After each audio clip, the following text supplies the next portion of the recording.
কুশল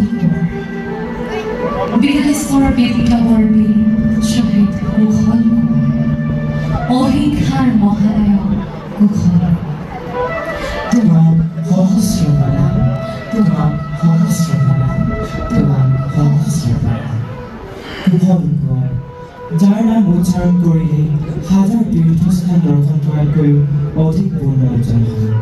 সেইজন প্ৰাতঃস্মৰণীয় কুশল কোঁৱৰক আজি আমি গভীৰ শ্ৰদ্ধা আৰু ভক্তিৰে সোঁৱৰণ কৰিছোঁ। 1905 চনত গোলাঘাট নগৰৰ দক্ষিণে চাওদাং চাৰিআলিত জন্মগ্ৰহণ কৰা কোঁৱৰৰ পৰিয়ালৰ পৰৱৰ্তী কৰ্মস্থান হৈছিল সৰুপথাৰৰ 2 নং গন্ধ গাঁও। শিক্ষা জীৱন আধাতে সামৰি পৰিয়ালৰ দায়িত্ব লোৱা কোঁৱৰে প্ৰথমতে শিক্ষকতা, পাছত চাহ বাগিচাটোত চাকৰি কৰিছিল। পিছে স্বাধীনতাৰণৰ বতাহজাকে কোঁৱৰক বাৰুকৈ কোবাবলৈ ল'লে। ইতিমধ্যে গোলাঘাট অঞ্চলৰ শংকৰ বৰুৱা, ৰাজীৱ বৰুৱা, ভদ্ৰ ফুকন, গংগাৰাম বৰমেধি, দ্বাৰিকা গোস্বামীহঁতে স্বাধীনতাৰ ৰণসিঙা ৰজন জ্বলাই যোৱাকৈ বজাবলৈ আৰম্ভ কৰিছিল। এতিয়া আমি ত্যাগ আৰু নিৰ্যাতনক আঁতৰ কৰি আগবঢ়াৰ সময়। আমাৰ বাবে মহামানৱগৰাকীয়ে সৰ্বোচ্চ ত্যাগ কৰি আগবাঢ়ি আহিছে। সেইগৰাকী মহামানৱ মহাত্মা গান্ধীয়ে আমাৰ সপোন বাস্তৱত ৰূপায়িত কৰি দেখুৱাব খুজিছে। আহক ৰাইজ, আহক আমি মুক্তিযুঁজৰ ৰঙুৱাৰ সাজ পিন্ধো। আমাৰ হাতৰ অস্ত্ৰ, যঁতৰ, তাকুৰি, বিদেশী বস্ত্ৰ আমাক নালাগে ৰাইজ। আমি অহিংসাৰে আগবাঢ়ি ব্ৰিটিছক আঁতৰ কৰি পঠিয়ামেই। স্বাধীনতা আমাৰ জন্মস্বত্ব।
ইতিমধ্যেই গোলাঘাটৰ দুজনা বীৰাংগনাই জীৱন আহুতি দিয়াৰ খবৰেও কুশল কোঁৱৰৰ মনত থৌ কিবা থৌ লগায়। 1932 আইন অমান্য আন্দোলনত বীৰাংগনা দালিকা আৰু বিজু বৈষ্ণৱ নামৰ অসমীয়া চাহমস্তিৰ বিৰুদ্ধে কাৰাগাৰতে মৃত্যু সাৱটিকাৰ বজৰাই দেশ প্ৰাণ মুক্তিযুঁজাৰুসকলক উদ্বুদ্ধ কৰিলে। 1948 চনৰ পৰা মনে প্ৰায় দেশৰ মুক্তিৰ সংগ্ৰামত লাগি পৰা কুশলবোৰৰ সতীৰ্থ সংখ্যা বাঢ়িবলৈ ল'লে। কনকেশ্বৰ কোঁৱৰ, ঘনশ্যাম শইকীয়া, ধৰ্মকান্ত ডেকা, পদুমচুক আগৰৱালা, হৰেণ সেন, সোণমণি সেন, নগেন চুতীয়া, ধনেশ্বৰ কোঁৱৰ, পুলিন বিহাৰী বৰুৱা, চাকৌ চুতীয়া, গুণ চুতীয়া, মোহিতৰ বগতৰা, মহেন্দ্ৰ চুতীয়া, বীৰধৰ গাঁওবুঢ়াকে ধৰি সৰুপথাৰ অঞ্চলৰ বহু সংখ্যক লোকে গান্ধীজীৰ গঠনমূলক কামসমূহত আত্মনিয়োগ কৰিবলৈ ল'লে। স্বাধীনতাৰ বাবে তেতিয়াৰ পাণ্ডৱ পৰ্যায়ৰ অঞ্চলতো চুকে কোণে চুবলৈ ল'লে।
মৃত্যু গচকি যোৱা দিনবোৰ আগবঢ়া কুশল বৰাৰ সাংগঠনিক দায়িত্ব দিনে দিনে বাঢ়িবলৈ ল'লে। পৰিবাৰ প্ৰভাৱতী আৰু কণ কণ দুই পুত্ৰ সবে নগেৰে সময় দিবলৈ কোঁৱৰ আহৰি নোহোৱা হ'ল। কুশল কোঁৱৰৰ বাবে শয়নে সপোনে এটাই মাত্ৰ চিন্তা, দেশৰ স্বাধীনতা। 1942 চনৰ 8 আগষ্টত তেতিয়াৰ মুম্বাই নামেৰে জনাজাত এতিয়াৰ মুম্বাইত আৰম্ভ হ'ল কংগ্ৰেছ অধিৱেশন। মহামানৱ মহাত্মা গান্ধীয়ে অধিৱেশনখনত সুদীৰ্ঘ সময় জুৰি বক্তৃতা প্ৰদান কৰি এটা কথাই ক'লে।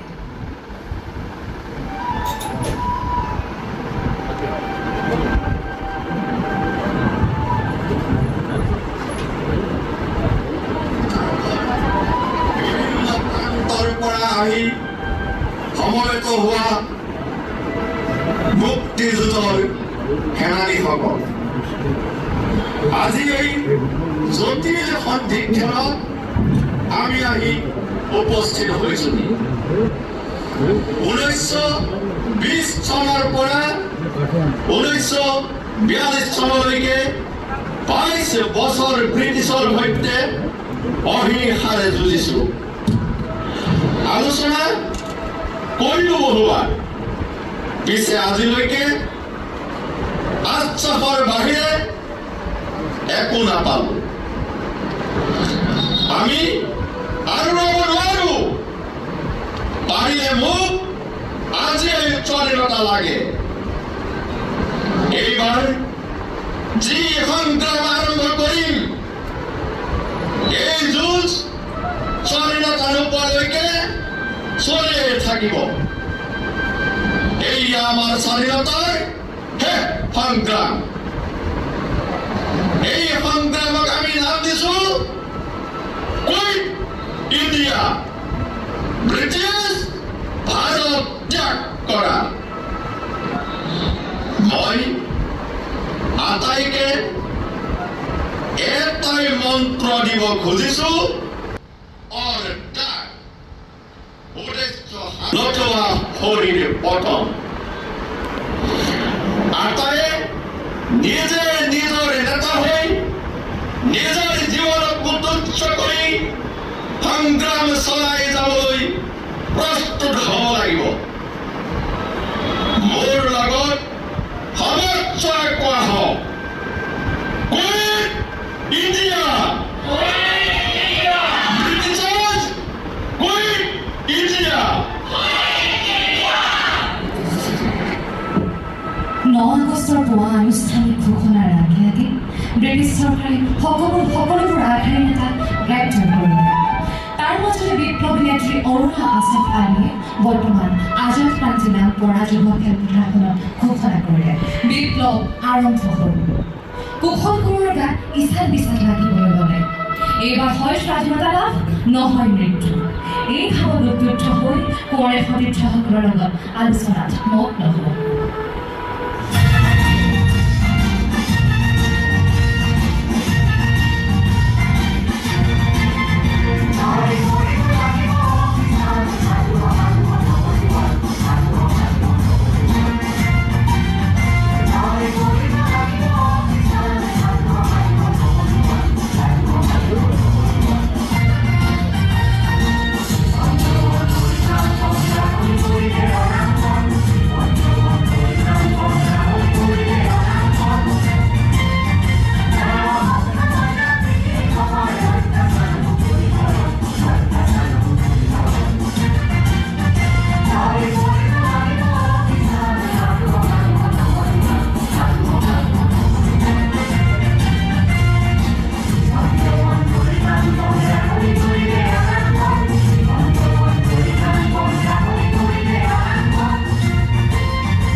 ব্ৰিটিছে আৰম্ভ কৰিলে চূড়ান্ত দমনমূলক কাৰ্য। তলে গলে মুক্তিযুঁজাৰুক গ্ৰেপ্তাৰ কৰি কাৰাগাৰলৈ প্ৰেৰণ কৰিলে। নিৰ্বাচনৰ গুলীচালনা আৰম্ভ হ'ল। ইয়াৰ মাজতে এচাম মুক্তিযুঁজাৰুৱে মৃত্যু বিজয় কৰি স্বাধীনতাৰ দুৱাৰ খুলিবলৈ বদ্ধপৰিকৰ হ'ল। গোলাঘাটত শংকৰ বৰুৱাৰ নেতৃত্বত গঠন হ'ল মৃত্যু বাহিনী। মৃত্যু বাহিনীৰ লোকসকলে আত্মগোপন কৰি আন্দোলন চলাই যাবলৈ শপত ল'লে। হয় মৃত্যু, নহয় স্বাধীনতা। এইবাৰ আৰম্ভ হ'ল হিংসা আৰু অহিংসাৰ দ্বন্দ্ব। মুক্তি বাহিনীৰ সদস্য মুক্তিযুঁজাৰুসকলে ব্ৰিটিছৰ যুদ্ধ প্ৰচেষ্টাত বাধা দিবলৈ ব্ৰিটিছৰ অস্ত্ৰ শস্ত্ৰ কঢ়িওৱা ৰেল পেলোৱা, খবৰ সৰবৰাহ কৰিব নোৱাৰাৰ বাবে টেলিফোনৰ লাইন কটা, ডাকঘৰ চলোৱা, ভিতৰৰ অঞ্চললৈ সৈন্য যাব নোৱাৰাৰ বাবে দলং ভঙা, এইবোৰ কাম কৰিবলৈ আগবাঢ়িলে।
ওলাই যাবলৈ কুণ্ঠাবোধ নকৰিছিল যদিও হিংসাৰ পথ গ্ৰহণ কৰিবলৈ অমান্তি হ'ল।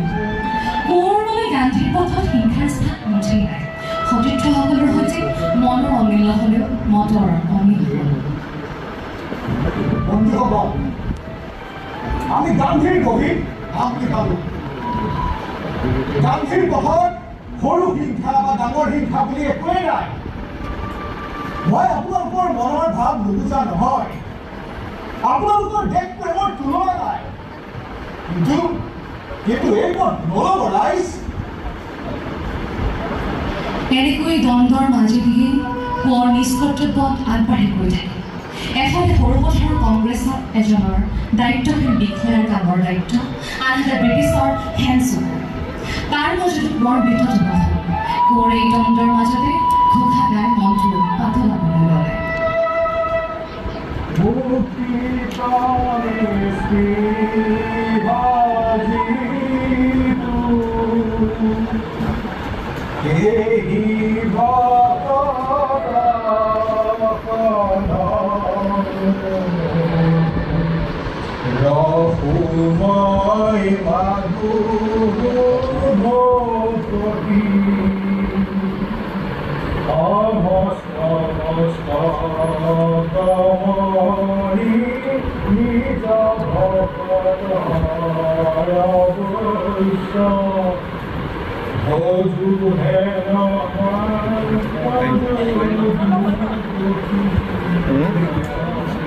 পিছে মুক্তিবাহিনীৰ সদস্যসকলে সেই সিদ্ধান্ত কৰি পেলালে।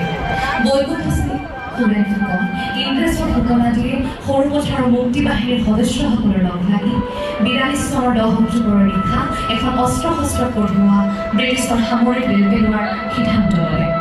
কুশলপুৰে সতীৰ্থসকলক পুনৰ অনুৰোধ কৰিলে। সেই শ্ৰোতাবন্ধুসকল, মোৰ বন্ধুসকল, মই আপোনালোকৰ মনৰ ভাৱটো বুজা নহয়। আপোনালোকে এই দেশৰ স্বাধীনতাৰ বাবে উদ্বাউল হৈ আছে, কিন্তু আমাৰ এই পথ যে অহিংসাৰ পথ। গান্ধীজীয়ে আমাক বাৰে বাৰে কৈছে, আমি এই ৰং অহিংসাৰে জিকিব লাগিব।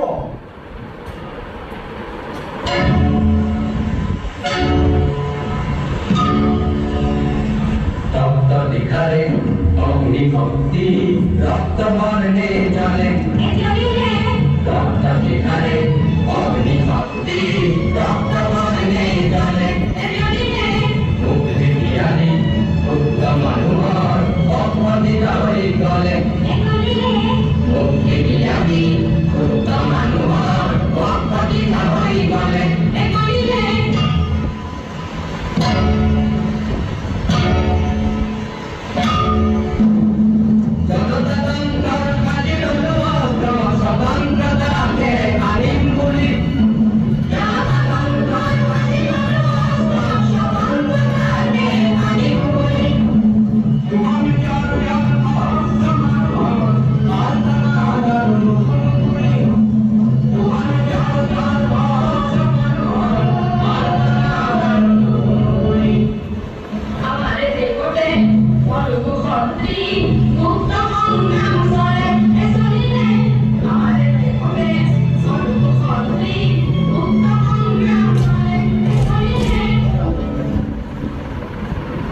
কিন্তু কোঁৱৰৰ আশা পূৰণ নহ'ল। বৈকুণ্ঠ সিঙে কোঁৱৰক ক'লে, আপোনাৰ অহিংসাৰ সূত্ৰলৈ মানে আমি একমত হ'ব নোৱাৰিম। আমি নিৰীহ মানুহক হত্যা কৰিব খোজা নাই। ব্ৰিটিছৰ বিৰুদ্ধে দেশৰ আমাৰ শেষ সংগ্ৰাম। তেওঁলোকে আমাৰ দেশক নুসুধাকৈ যুদ্ধত নামিছে। আমি এই প্ৰচেষ্টাত বাধা দিব খুজিছোঁ। 10 অক্টোবৰৰ নিশাটো কোঁৱৰে ঘোষাখন আমাৰ জবৰে কথা।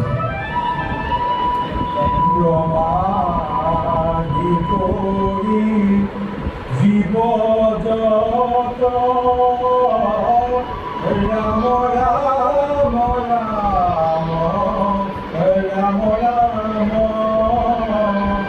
মায়া সজ্জা মাজে আশ্ৰয় ভুমুকি যায়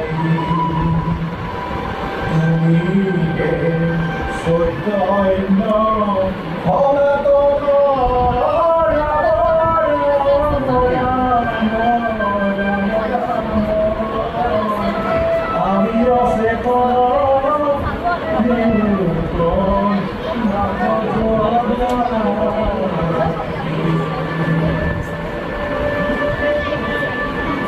অক্টোবৰৰ নিশা ৰেলগাড়ী লাইনৰ পৰা বাগৰি কিন্তু পৰিলে।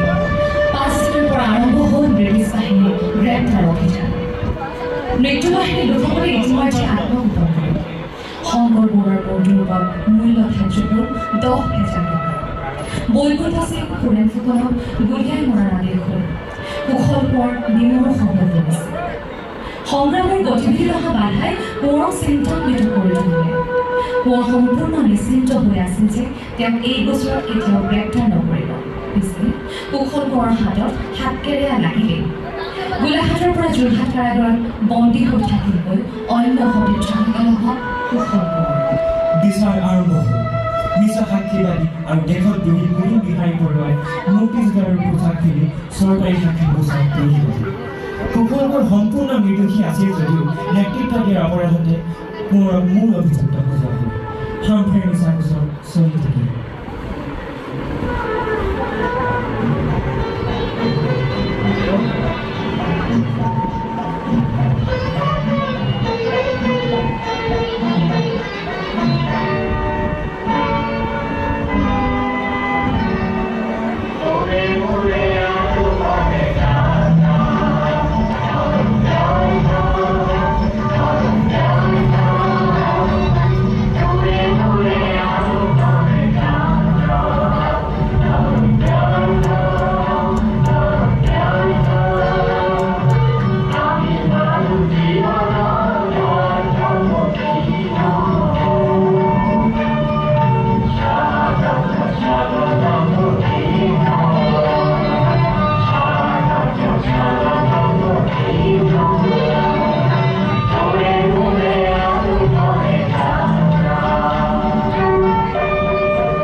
অৱশেষত যেদিনা কোঁৱৰৰ মৃত্যুদণ্ড ৰাতি হ'ল আৰু লগত তিনিজন ক্ৰমে কনকেশ্বৰ কোঁৱৰ, ঘনশ্যাম শইকীয়া আৰু ধৰ্মকান্ত ডেকাই মৃত্যুদণ্ডৰ পৰা ৰেহাই পালে, তেতিয়াও কোঁৱৰ বিচলিত হ'ল। কোঁৱৰে যে জীৱনৰ অভিনৱ অৰ্থহে বিচাৰি পাই ক'লে, মই যে কেনে ভাগ্যৱান, দেশৰ মুক্তিৰ হকে প্ৰাণ আহুতি দিবলৈ মোৰ দৰে এটা সাধাৰণ মানুহকে বিচাৰি পালে। সঁচাকৈ মোৰ আজি জীৱন ধন্য। শেষবাৰৰ বাবে কাৰাগৃহত দেখা দিবলৈ অহা পুত্ৰদ্বয়ক মৰম কৰি পত্নীক ক'লে, প্ৰভাত, দুখ নকৰিবা। দেশৰ হকে প্ৰাণ আহুতি দিবলৈ পোৱাটো পৰম পুণ্যৰ কথাহে। দেশ এদিন স্বাধীন হ'বই।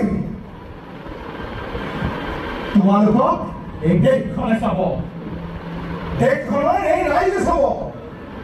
1943 চনৰ সেই কালপোৱাটোৰ আগদিনা বৰঙীয়া গোসাঁই পীতাম্বৰ দেৱগোস্বামী আৰু গোপীনাথ বৰদলৈ কোঁৱৰক দেখা কৰিবলৈ গৈ মৃত্যুমুখী কোঁৱৰৰ মুখৰ স্বৰ্গীয় জ্যোতি দেখি বিস্ময় মানিলে। 15 জুনৰ দক্ষিণকালীতে ফাঁচি কাঠলৈ আগবঢ়া কুশল কোঁৱৰৰ শান্ত সৈম্য মূৰ্তি দেখি আটাই স্তম্ভিত হ'ল। মেট্ৰিকৰ দেওলা পাৰ নোহোৱা অথচ দেশপ্ৰেমৰ বিশ্ববিদ্যালয়ৰ সৰ্বোচ্চ ডিগ্ৰী লাভ কৰা বীৰপুৰুষজনে এজন প্ৰকৃত বীৰৰ দৰে মৃত্যু সাৱটি ল'লে কাৰাগাৰৰ ভিতৰে বাহিৰে বিয়পি পৰিল এই কম হৈ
দেশপ্ৰাণ হত্যা চিৰদিনৰ বাবে হেৰাই গ'লেও কুশল কোঁৱৰৰ প্ৰকৃত মৃত্যু কেতিয়াও নঘটে, ঘটিব নোৱাৰে।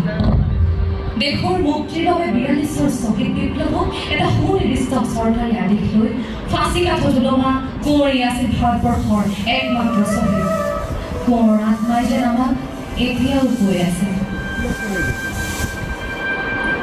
হে মোৰ দেশৰ জনতা, হে মোৰ উত্তৰ পুৰুষসকল, মই এই দেশৰ স্বাধীনতাৰ বাবে জীৱন আহুতি দিলোঁ যদিও বাৰে বাৰে এই দেশৰ মাটিতে জন্মিব বিচাৰোঁ। গান্ধীজীৰ পথেই হৈছে সৰ্বশ্ৰেষ্ঠ পথ। সমস্যা দাবী এইবোৰ সদায়েই থাকিব, কিন্তু হিংসাৰে কোনো সমস্যাৰ কেতিয়াও সমাধান নহয়। মোৰ পুত্ৰখন নতুনকৈ স্বাধীনতা বিচৰা সকলোকো কৈছোঁ, গান্ধীজীৰ পথেৰে আগবাঢ়া। হিংসাহে আনিব সমাধান মানে। মই এই দেশৰ বাবে প্ৰাণ আহুতি দিছোঁ। তোমালোকে এই দেশখনৰ ভিতৰত থাকি দেশখনক ভাল কৰা।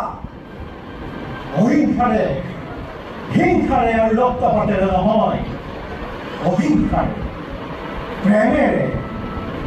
আহা আমি সকলোৱে গাওঁ, ৰঘুপতি ৰাঘৱ ৰাজা